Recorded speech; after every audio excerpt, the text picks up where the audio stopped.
نبی پاک صلی اللہ تعالیٰ علیہ وآلہ وسلم سے امت کا جذباتی رشتہ ہے. یہ پہلے دن سے ہی ابو جہل کب منع کرتا تھا کسی مسلمان کو کہ خانہ کعبہ میں نماز نہ پڑھو؟ کہتا پڑھو. حضرت صہیب ابن سنان رومی سے اس نے کہا کہ آپ اپنے طریقے کے مطابق، مسلمانوں کے طریقے کے مطابق کعبے کے اندر نماز پڑھیں، جو مرضی کریں. روکتے تو وہ نبی پاک کے قریب جانے سے تھے. وہ منڈیوں میں بیٹھ جاتے تھے، حضور کے قریب نہ جانا، حضور کے قریب نہ جانا، حضور کے قریب نہ جانا. میری بات کو آپ سمجھے اور ہمیشہ یاد رکھیں، امت کا نبی پاک سے جذباتی رشتہ، جذباتی. یہ جو رسول اللہ کی امت ہے یہ گناہ گار ہو سکتی ہے پر اپنے نبی کی غدار نہیں ہوتی. میں آپ کو صحیح کہہ رہا ہوں. میرے کلین شیو نوجوان کے کان میں آپ جا کے کہیں نبی پاک، چاہے اس نے نماز نہ پڑھی ہو، چاہے اس نے داڑھی نہ رکھی ہو، آپ حضور کا نام لیں، اس کے رونگٹے کھڑے ہو جاتے ہیں. اس کی طبیعت، اس کا دل دھک دھک کرتا ہے. اس کی ایک ایک روح سے محمد محمد کی آوازیں نکلتی. یہ فیض ہے رسول پاک کا اور یہ کرم ہے اللہ کا اس امت کے ساتھ. امیر ملت پیر جماعت علی شاہ صاحب محدث علی پوری فرماتے ہیں ایک جگہ ہندوؤں کا جلسہ تھا، ہندو پنڈت تقریر کر رہا تھا. اس نے نبی پاک صلی اللہ علیہ وسلم کی شان میں معاذ اللہ کو بے ادبی کر دی. مسلمان تھے ہی نہیں. ایک مسلمان تھا، وہ ملنگ نہیں ہوتے دوری ڈنڈے والے، اس کے پر رنگین ڈنڈا تھا، وہ کہیں دور بیٹھا تھا. تو اس نے سن لی، اسپیکر چل رہا تھا، تو وہ ڈنڈا لے کے تو اسٹیج پہ چڑھ آیا. وہ کہتا ہے میں نے پنڈت کے سر میں مارا ایک ہی ہے، پر مارا ذرا صحیح کر کے. وہ ڈھیر ہو گیا، لوگوں نے گرفتار کر لیا، جیل میں چلا گیا. پیر صاحب کہتے ہیں میں ملنے گیا. بندے کو بسم اللہ بھی سیدھی نہیں پڑھنی آتی، سورۃ اخلاص بھی ٹھیک نہیں آتی، ربنا آتینا دعا نہیں کر سکتا، ملنگ ہے. میں ملنے گیا اور میں نے کہا یار نہ تو نماز پڑھے، نہ داڑھی رکھے، نہ تو مسجد جائے، پر تو نے کمال کر دی. تو کہتے ہیں پیر صاحب چھم چھم رویا اور پنجابی میں کہنے لگا پیر صاحب میں گناہ گار ہاں پر اپنے نبی دا غدار تے نہیں نا. یہ گناہ گار اور غدار میں فرق ہوتا ہے. میں گناہ گار ہوں پر یہ تو نہیں نا کسی کی ضرورت کہ میرے سامنے میرے نبی کے بارے میں بات کر جائے اور ساڈی اچھی تے سچی سرکار نو گل کر جائے. یہ بات آپ سمجھیں. دشمن احمد پہ شدت کیجئے، ملحدوں سے کیا مروت کیجئے، شرک ٹھہرے جس میں تعظیم رسول، اس برے مذہب پہ لعنت کیجئے. اور مثل فارض زلزلے ہوں نجد میں ذکر آیات ولادت کیجئے اور یا رسول اللہ کی کثرت کیجئے. نبی پاک کا پیار امت کے لیے سرمایہ حیات ہے. رسول پاک کے ساتھ امت کا والہانہ رشتہ ہے. نبی پاک کے ساتھ والے حضرت خبیب کو گرفتار کر لیا مکے والوں نے. اس وقت غربت تھی اسلام پر.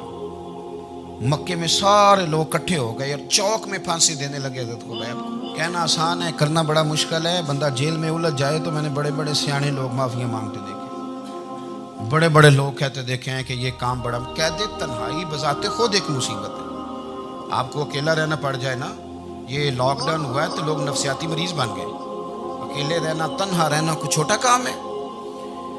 حضرت خبیب اکیلے اور مکے کا دور اور چاروں جانب کافر، اور چوک میں جب پھانسی پہ لٹکایا جانے لگا تو ابو سفیان بولے اور بول کے کہنے لگے یار بندہ کوئی کام کر کے بڑا پچھتاتا بھی ہے کہ یار نتیجہ کیا نکلا. تو معاذ اللہ آپ کا بھی نتیجہ تو پھانسی ہے. تو آپ کا کیا خیال ہے؟ یہ آپ یقین کریں کہ لوگ صحیح صحیح ساتھ چلتے ہیں، تھوڑی سی دشواری اٹھانی پڑ جائے تو کہتے ہیں میں گاڑی ٹھیک تھا، پر انہی پتھروں پہ چل کے اگر آ سکوں تو میرے گھر کے راستے میں کوئی کہکشاں نہیں ہے. لوگ نا میٹھا میٹھا کھانا چاہتے ہیں، تھوڑا کڑوا آ جائے تو مصیبت بن جاتی ہے. کہتے ہیں سارے ہی فلانے سے پیار کریں گے تو میں کروں گا، سارے مخالفت بھی کریں گے تو ہم انشاءاللہ پیار ہی کریں گے. یہ کیا بات ہوئی کہ ہم زمانے کا رنگ دیکھ کے چلیں گے؟ اب بعض لوگ پچھتا رہے ہوتے ہیں. حضرت خبیب سے کہا، ابو سفیان نے ابھی کلمہ نہیں پڑھتے تھے، کہنے لگے تو اس وقت پھانسی پر لٹک رہا ہے اور تیرے نبی مدینے میں اور آرام میں اور ان کے صحابہ آرام میں، اہل بیت گھر میں. تیرے ذہن میں اگر اس وقت یہ بات ہو کہ اس وقت تیری جگہ پہ وہ ہوتے معاذ اللہ، تو پھر کیا ہوتا؟ مجمع غیروں کا، علاقہ غیروں کا. یہ ٹائم آیا تھا اب نعرہ رسالت لگانے کا. اب ٹائم آیا حضرت خبیب نے نعرہ رسالت لگانا ہے، پر لگانا کس طرح ہے کہ کافر یاد رکھیں. حضرت خبیب سے کہنے لگے اگر تیری جگہ حضور ہوتے تو پھر تیرا کیا خیال ہے معاذ اللہ؟ تو حضرت خبیب کہنے لگے تم ابھی بھی نہیں سمجھے. ٹھیک ہے میں مکے میں اکیلا ہوں، سارے لوگ مدینے میں ہیں، پر میں پچھتا نہیں رہا، میں تو فخر کر رہا ہوں. میں فخر کر رہا ہوں اس لیے کہ چوری کر کے جان نہیں دے رہا، مدینے والے کی عزت پہ جان دے رہا ہوں. میں فخر کر رہا ہوں. فرمایا سن، تو کہتا ہے تیری جگہ حضور ہوتے اور تم انہیں یہاں معاذ اللہ پھانسی پہ لٹکاتے. فرمایا سن، میں تو یہ بھی پسند نہیں کرتا کہ میں گھر میں بیٹھا ہوں اور میرے نبی کو ہلکا سا کانٹا بھی چبھ جائے. ہمارا اپنے نبی سے محبت کا رشتہ ہے، ایک کانٹا بھی حضور کے قدم مبارک میں چبھے ہمیں برداشت. مجمع ان کا تھا، نعرے لگ رہے تھے، ہم نے مسلمان پکڑ لیا، لیکن حضرت خبیب نے اکیلے، اللہ کرے آپ کو میری بات کی سمجھ آئے، اللہ کرے آپ کو سمجھ آئے، اکیلے جب پھانسی کے تختے کے قریب نعرہ لگایا نا کہ میں تو کانٹا بھی نہیں چبھنے دوں گا اپنے نبی کو، اب سارے ہار گئے. اب اسے ایک جملے نے نا ان کو شکست خوردہ کر دی. اب بول کچھ نہیں سکتے تھے، گردنیں جھک گئیں. اور جب سناٹا چھایا تو ابو سفیان ساتھ والے سے کہنے لگا باقی ساری باتیں اپنی جگہ پر ہیں، پر اصحاب محمد سے پیار تو بڑا ہی کرتے ہیں نا. اور وہ کچا رنگ للاری والا جیڑا چڑھ دا تے لیندا رہندا، اے عشق تیرے دا رنگ محمد چڑھ جائے پھر نہیں لیندا. کہا یار پیار تو یہ کرتے ہیں نا، اس میں کوئی شک والی بات؟ اس پیار سے کافر ڈرتا ہے. نبی پاک کے ساتھ جذباتی وابستگی، حضور کے ساتھ غلاموں کا جذباتی رشتہ، اور نبی پاک صلی اللہ تعالی علیہ وسلم کی آمد پر تشکر کے جذبات. امام رازی نے لکھا ہے کہ حضرت موسیٰ کلیم اللہ علیہ السلام نے تورات کی تختیوں کے اندر ایک امت کا ذکر پڑھا کہ جو امت گناہ کا ارادہ کرے گی تو گناہ لکھا نہیں جائے گا جب تک کر نہ لے، اور نیکی کا ارادہ کرے گی تو رب ان کی نیکی لکھ دے گا، اور جب وہ کر لے گی تو اللہ 10 گنا اجر عطا کرے گا. اور وہ ایسی امت ہوگی کہ جن کے چہرے قیامت کے دن نور کی طرح چمکیں گے، اور وہ امت ہوگی جن کی اللہ تعالیٰ زمین ساری پاک فرما دے گا، جہاں نماز پڑھیں گے نماز ہو جائے گی. یہ تذکرے پڑھ کے تو حضرت موسیٰ کلیم عرض کرنے لگے اللہ یہ امت میری بنا دے. تو رب کریم نے فرمایا کہ موسیٰ نہیں، یہ تو میرے محبوب کی امت ہے. فرمایا یہ تو میرے نبی پاک کی امت، حضور کی امت. اللہ اکبر. حضرت موسیٰ معمولی آدمی نہیں، وہ جلیل القدر پیغمبر ہیں جن کا قرآن کے ہر سپارے میں تذکرہ ہے، کہیں واضح طور پہ کہیں اشارتاً، ہر پارے میں. اور حضرت موسیٰ اللہ کے وہ نبی ہیں جو رب سے ڈائریکٹ باتیں کریں کوہ طور. کہا اے موسیٰ یہ امت تو میرے نبی کی ہے. حضرت موسیٰ علیہ السلام عرض کرتے ہیں، امام رازی نے لکھا ہے، کہتے ہیں اے اللہ پھر مجھے اپنی نبی کی امت میں شامل کر. او یار ہمیں لوگ کہتے ہیں میلاد نہ مناؤ. جس امت میں آنے کے لیے حضرت موسیٰ نے دعا مانگی، جس محبوب کی غلامی کے لیے، ہمیں تو دعا بھی کوئی نہیں مانگنی پڑی، اللہ نے فضل سے ہی مدینے والے کا غلام بنا دیا. تو ہم حضور کے تذکرے نہ کریں، ہم تشکر نہ کریں، ہم نبی پاک صلی اللہ تعالی وسلم کی نعت نہ پڑھیں، ہم حضور کے آنے پر جشن کا اظہار نہ کریں. ہر وہ جائز طریقہ جس سے اظہار خوشی ہو سکے وہ میلاد پہ کرنا چاہیے، اور اس کے لیے اسباب بنانے چاہیے. امت کا ایک جذباتی انداز ہونا چاہیے نبی پاک کے ساتھ، ایک وارفتگی، ایک ذوق، ایک طبیعت کے اندر وجدان. نعرہ مطلب اس طرح نہ ہو کہ بس چل رہا ہے کام. میں نہیں ہوں قائل، میں کہتا ہوں پہلے تو کوئی لگائے نا، اور پھر نعرہ جب لگتا تھا نا تو مسلمانوں کے یہاں نعرہ لگتا تھا تو بڑے بڑے لوگ کانپ جاتے تھے. صوفیات نے لکھا ہے کہ حضرت عمر نے جب کلمہ پڑھا نا تو 39 بندے کلمہ پڑھتے تھے. تو نبی پاک نے رات کو دعا مانگی، اے اللہ عمر کو مسلمان کر کے اسلام کو عزت دے. حضرت عمر سویرے آ گئے، میں وہ تفصیل میں نہیں جاتا، بات لمبی. حضرت عمر جب آئے نا، انہوں نے آتے جب کہا نا کہ میں کلمہ پڑھنے آیا ہوں، تو حضور اتنے راضی ہوئے کہ نبی پاک نے کہا اللہ اکبر. تو صحابہ نے نعرے لگائے اللہ اکبر اللہ اکبر، یعنی 40 لوگ مسلمان ہوئے تو نعرے لگے. ہمارے صوفیاء کہتے ہیں حضرت عمر کے آنے پر جب نعرے لگے تو بتاؤ کہ وہ تو نعرہ تکبیر لگا، نعرہ رسالت کیوں نہیں لگا؟ تو کہتے ہیں گویا ہمیں حضور نے یہ سمجھایا ہے، حضور کے اشاروں نے سمجھایا ہے کہ میں اب اپنے نعرے خود تو نہیں نہ لگاؤں گا، میں نے تو اللہ اکبر کہہ دیا، عمر آ گیا ہے میرے نعرے لگاتا رہے گا. نعرے لگیں گے. حضرت عمر نے پہلے دن ہی کہا کہ حضور آپ سچے رسول ہیں تو چھپ چھپ کے نماز کیوں پڑھیں؟ شروع ہو گئے نعرے. حضور آپ سچے ہیں تو چھپ چھپ کے نماز کا کیا معنی ہو؟ تو حضور نے فرمایا تیرا کیا ارادہ؟ عرض کی حضور سارے نہیں، ایک میں، ایک امیر حمزہ، ایک لائن کے آگے وہ لگ جائے، ایک کے آگے میں لگ جاؤں. اور باقی مسلمان جتنے ہیں کل 40 تھے، پیچھے 18 19 بچیں گے. ایک لائن میں وہ ہو جائیں، ایک میں آگے، ایک میں امیر حمزہ ہو، ایک میں میں ہوں، تو دیکھ لیتے ہیں یہ ہمیں نماز کیسے نہیں پڑھنے دیتے. ہاں دیکھ لیتے ہیں. آئے نا میدان میں، ادھر آ ستمگر ہنر آزمائیں، تو تیر آزما ہم جگر آزمائیں. اور غلامان محمد جان دینے سے نہیں ڈرتے، یہ سر کٹ جائے یہاں رہ جائے کچھ پرواہ نہیں کرتے. فرمایا بھی پتہ چل جاتا ہے نا. ایک لائن میں حضرت امیر حمزہ ہو گئے، ایک میں حضرت عمر ہو گئے. پہلے یہ مارتے تھے جو حرم شریف میں مسلمانوں کے طریقے پہ نماز پڑھتا تھا. یہ جلوسوں کی بڑی برکت ہے، اندر بیٹھے رہے نا چپ کر کے، نکل جائیں تو پتہ کچھ بھی نہیں چلتا. جب نکلتے ہیں نا لوگ کہتے ہیں جلوس کیا معنی ہے، تو میں بتاتا ہوں نا جلوس کا معنی کیا ہے. حضرت عمر نے باہر نکلے 2 لائنوں کا جلوس، لمبا بھی کوئی نہیں، بندے بھی 40.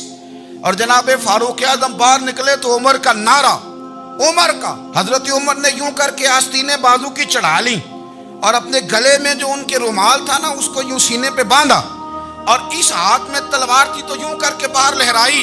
کہنے لگے او مکے کے کافرو ادھر آؤ میرے سامنے. جس نے اپنی بیوی بیوہ کرانی ہو، جس نے بچے یتیم کرانے ہوں، وہ آئے میدان میں. مصطفیٰ کے غلام آج سڑکوں پہ نکل آئے میدان میں ہمارے سامنے ہمارا مقابلہ کرے. آئے نا میدان میں، ہم نکلے ہیں. اب ہم یہاں کعبے میں اعلانیہ نماز پڑھیں گے، ہم پڑھیں گے. طاقت ہے تو آؤ نا ہمارا مقابلہ کرو، آؤ. کفر بذات خود بہت بڑا جھوٹ ہے، اور جھوٹ کے پیر بس 2 بندے نکلے تلواریں لے کے آگے. تو پھر حضرت عمر نے اعلانیہ نماز پڑھوائی خانہ کعبہ. تو میرے بھائی رسول اللہ صلی اللہ علیہ وسلم کے غلام تو جب نعرہ لگاتے تھے تو ہو ہی کمال جاتا تھا. پھر بریلی کے امام بولے، کہنے لگے پیش حق مجدہ شفاعت کا سناتے جائیں. حضور قیامت کے دن آگے نا ہمارے آگے خوشخبری دیں گے، کہیں گے تم فکر نہ کرو، آ جاؤ میں تمہیں بخشواتا ہوں، میں تمہاری سفارش، آ جاؤ پیچھے. حضور نہ پیش حق مجدہ شفاعت کا سناتے جائیں گے. یقین کریں بریلی کے امام کو بھی بڑا ہی رنگ آتا ہے بیان کرنے کا. کہنے لگے آپ روتے جائیں گے. اللہ کو منانا ہے نا حضور نے. کہتے ہیں پیش حق مجدہ شفاعت کا سناتے جائیں گے، آپ روتے جائیں گے پر ہم کو ہنساتے جائیں گے. باغ جنت میں محمد مسکراتے جائیں گے، پھول رحمت کے گریں گے ہم اٹھاتے جائیں گے. اور حشر میں ہوگا ہمارا داخلہ اس شان سے، ہم یا رسول اللہ کا نعرہ لگاتے جائیں. ہم یا رسول اللہ کا نعرہ. امام راضی کہتے ہیں حضور نے ایک رکا پکڑا چھوٹا سا، ایک بندے کو لوگ دوزخ میں لے کے جا رہے ہیں. اچھا مجھے ایک بات بتاؤ، فیصلہ پہلے ہو گیا ہے، اللہ کے سامنے ہوا ہے، اور فیصلہ ہو گیا اور طے ہو گیا کہ دوزخ میں جانا ہے. وہ قریب پہنچ گئے دوزخ کے تو حضور نے دیکھ لیا. اور بتایا کس نے؟ حضرت آدم نے. حضرت آدم کہنے لگے حضور وہ آپ کے غلام کو دوزخ میں لے جا رہے ہیں. نبی پاک آگے گئے، کیا پڑھتے ہیں ہمارے بھائی؟ حضور نے مجھے ان سے چھڑا کے چھوڑ دیا. نبی پاک صلی اللہ علیہ وسلم آگے گئے، فرمایا ادھر آؤ، کہاں لے کے جا رہے ہو؟ اللہ کے سامنے فیصلہ ہوا نا، فرشتوں نے کیا ہے نا. فرشتے کو کسی سے بددیانتی تو نہیں نہ کرتے، فرشتوں نے جو کیا ٹھیک کیا ہے نا. کیوں لے کے جا رہے ہو؟ سونے گناہ زیادہ ہے، نیکیاں تھوڑی ہیں. فرمایا میرے سامنے تو کسی فرشتے نے نہیں کہا کہ سونے معاذ اللہ ہم کو بے ایمان ہے، ہماری کوئی سے زید چل ساڈا کو بننا سان جائے دے نال. بھائی میرا مطلب ہے صحیح تولا ہے، فیصلہ ہے، فرمایا دوبارہ تولو. گویا رب بھی فرماتا ہے جیسے میرا محبوب کہتا ہے ویسے ہی کرو. کوئی نہیں دوبارہ تول لو، کوئی حرج نہیں، تولو نہ دوبارہ. فرشتے دوبارہ آئیں گے، انہوں نے دوبارہ تولا، ایک پلڑے میں نیکیاں ایک پلڑے میں گناہ. اب وہ گناہ پھر زیادہ نکلے تو نبی پاک نے نا جیب سے اتنا سا روکا نکالا. روکے کا بھی کوئی وزن ہوتا ہے، وہ حضور نے نیکیوں کے پلڑے میں رکھ دیا، نیکیاں بڑھ گئیں. فرشتے بھی چپ کر گئے. چلو بھائی جنت میں. میری طرح کا تھا نا پتہ سارا ہے سردار نے کی دیا، پتہ تو تھا نا اسے من آنم کے من دانم. تو سیدھا حضور کے قدموں سے جا لگا، کہنے لگا سونیا میں تو ساری زندگی گناہ کرتا رہا، یہ کون سی نیکی ہے؟ تو حضور فرمانے لگے چپ کر، جنت کا دروازہ کھل گیا، تو جا جنت میں. حضور رکے میں کیا ہے؟ فرمایا تو نے ایک دن درود و سلام نہیں پڑھا تھا، میں نے تیرا سنبھال کے رکھا ہوا تیرا درود شریف، وہ نعرے رسالت نہیں تو نے لگائے تھے، وہ تو کھل کے میرے تذکرے میں نے تیرا سنبھال لیا. دوزخ میں میں تو کیا میرا سایہ نہ جائے، کیونکہ رسول پاک سے دیکھا نہ جائے. میرے رسول پاک اور میری بات سنو، میں بھی آپ کو کھانا نہیں کھلاتا، لنگر میرے سنگی کھلاتے ہیں. میرے دوست آپ کو کھانا پیش کرتے ہیں. ہر جگہ آپ جاتے ہیں تو وہاں کچھ لوگوں کی ڈیوٹی ہوتی ہے، لیکن ترمذی شریف 66 کی حدیث ہے. حضرت انس نے پوچھا تو حضور قیامت میں کہاں ملیں گے؟ فرمایا حوض کوثر پہ. حضور وہاں انس پانی پلائیں گے کہ بلال پلائیں گے کہ سہیب پلائیں گے؟ فرمایا نہیں، امت پیاسی آئے گی تو میں اپنے دست مبارک سے پانی پلاؤں.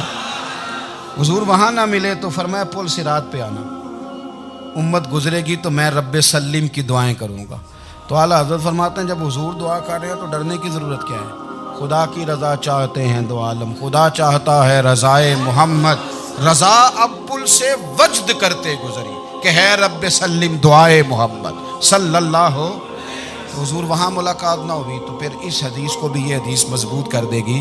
حضور فرمانے لگے پھر میزان عمل پہ آ جانا، امت کے عمل تول رہے ہوں گے اور میں کامیابی کی دعائیں مانگ رہا ہوں گا. تو جس کے لیے حضور دعا مانگیں گے ناکام ہوگا، ناکام ہوگا. اپنے بچوں کو حضور کی محبت سکھائیں، نبی پاک صلی اللہ علیہ وسلم کی غلامی کریں. آپ کا رشتہ نبی پاک کے ساتھ مضبوط ہونا چاہیے، آپ کے تعلقات حضور کے ساتھ مضبوط ہونے چاہیے. اور آپ نے دائیں بائیں نہیں دیکھنا کہ پراپوگنڈا کیا ہے، لوگ کیا کہہ رہے ہیں. لوگوں کو دیکھ کے جو لوگ رستہ بناتے ہیں وہ پیچھے رہ جاتے ہیں. آپ نے یہ دیکھنا ہے کہ میرا حضور سے نسبت کا تعلق مضبوط ہے. کوئی کدھر جا رہا ہے اس سے ہمیں کوئی تعلق. اس وقت عالمی حالات کیا ہیں، قومی حالات کیا ہیں، معاشی حالات کیا ہیں، جرنلسٹ کیا کہہ رہے ہیں فلانے کے، ہمیں اس سے غرض نہیں ہے. ہمیں تو اتنا پتہ ہے کہ ہم نے اپنے نبی کو راضی کرنا ہے. تو اس لیے خوبصورت محافل کا ذکر کریں، خوبصورت درود شریف پڑھیں.